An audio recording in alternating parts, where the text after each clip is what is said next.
El documento que voy a leer a continuación se ubica en la caja 39, folio 160 del Archivo Histórico de la Universidad del Rosario. Bogotá, diciembre 14 de 1855. Señor Rector del Colegio de Nuestra Señora del Rosario. Mi respetado señor, mi amigo el doctor Antonio María Durán, cuando se vio obligado a abandonar por primera vez el país que su padre ayudó a libertar de la tiranía española, me dejó las obras de Condillac, con la recomendación de hacer con ellas, en su nombre y en el mío, una dádiva respetuosa al Colegio de Nuestra Señora del Rosario, como una muestra de gratitud que le conservamos por los conocimientos útiles que nos infundió en nuestra infancia. Hoy cumplo gustosamente con la voluntad de mi amigo y además ofrezco al colegio mi adhesión y decidido amor por el progreso de las luces y de la razón. Con el mayor respeto me firmo su atento servidor que besa su mano, Francisco de Paula Márquez. Se contestó, folio 161, con fecha 14 de diciembre de 1855, véase el copiador de oficios. ¿Qué tenemos en este documento? En primer lugar, vemos que es una carta de un único folio y que se trata de una donación de unos libros al Colegio Mayor del Rosario en 1855. Se trata específicamente de un encargo de Antonio María Durán a Francisco de Paula Márquez, quien remite esta carta.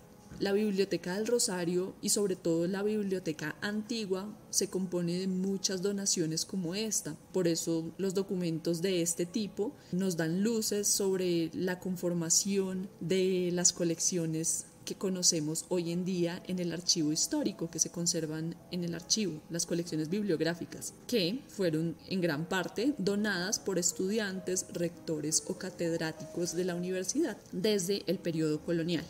Esta donación es de las obras del filósofo francés Étienne Bonnot de Condillac, un escritor de la Ilustración francesa de la segunda parte del siglo XVIII, que era un filósofo sensualista, es decir, que las ideas que él proponía en su teoría del conocimiento se basaban en la experiencia de los sentidos. Es decir, que se podía llegar a adquirir un conocimiento gracias a los sentidos y a las percepciones de algo externo. No existían las ideas innatas o naturales, sino que las cosas podían llegar a conocerse por medio de los sentidos y de lo sensual.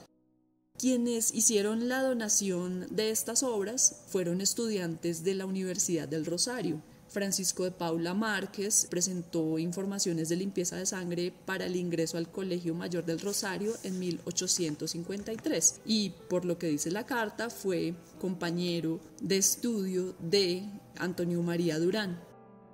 Esta práctica fue muy común, como ya lo había mencionado, que los estudiantes o que los rectores o los catedráticos donaran sus bibliotecas o volúmenes específicos de libros que consideraban de gran valor a la Universidad del Rosario. Muchos de ellos se conservan hoy en día dentro de las colecciones del archivo. En las primeras décadas del siglo XIX, las lecturas francesas en la Nueva Granada fueron objeto de muchas censuras. No estaban incluidas en las opciones de los colegios nacionales, de los colegios locales, por lo menos los de Santa Fe, y los autores eran vistos con bastante sospecha. Las ideas asociadas a la Revolución Francesa eran percibidas como problemáticas en los dominios españoles. Y una vez se independizaron estos territorios de ese dominio español, tuvieron que pasar varias décadas para que las obras filosóficas o de la política o del derecho francés escritas a finales del siglo XVIII circularan fácilmente. Vamos a ver que solamente a finales de la década de 1820 comienzan a incluirse algunos títulos de autores ingleses y franceses para la enseñanza del derecho o para la enseñanza de la filosofía. Esto no ocurrió antes y, como lo mencioné antes, era prohibido y mal visto a finales del siglo XVIII y al comienzo del siglo XIX. En un artículo sobre Manuel Ancísar y sus lecciones de filosofía moral, el historiador Gilberto Loaiza hace mención de lecturas como de la filosofía sensualista de Condillac y otros autores como de Stud de Tracy, hicieron parte de esos repertorios o de las bibliotecas de los pensadores liberales hispanoamericanos en las primeras 3 décadas del siglo XIX. Estos contenidos plasmados en los libros eran un nexo muy claro con los ideales ilustrados de la Revolución Francesa. Entonces, estas lecturas para los liberales los pensadores liberales del siglo XIX fueron bastante recurrentes. Después de la tercera década, se menciona en este artículo de Manuel Ancísar que se marcan algunas divisiones en este pensamiento y unas corrientes en este pensamiento proveniente de la Ilustración francesa, pero como mencioné antes, en las primeras décadas sí fue una lectura recurrente por los liberales, por los pensadores liberales.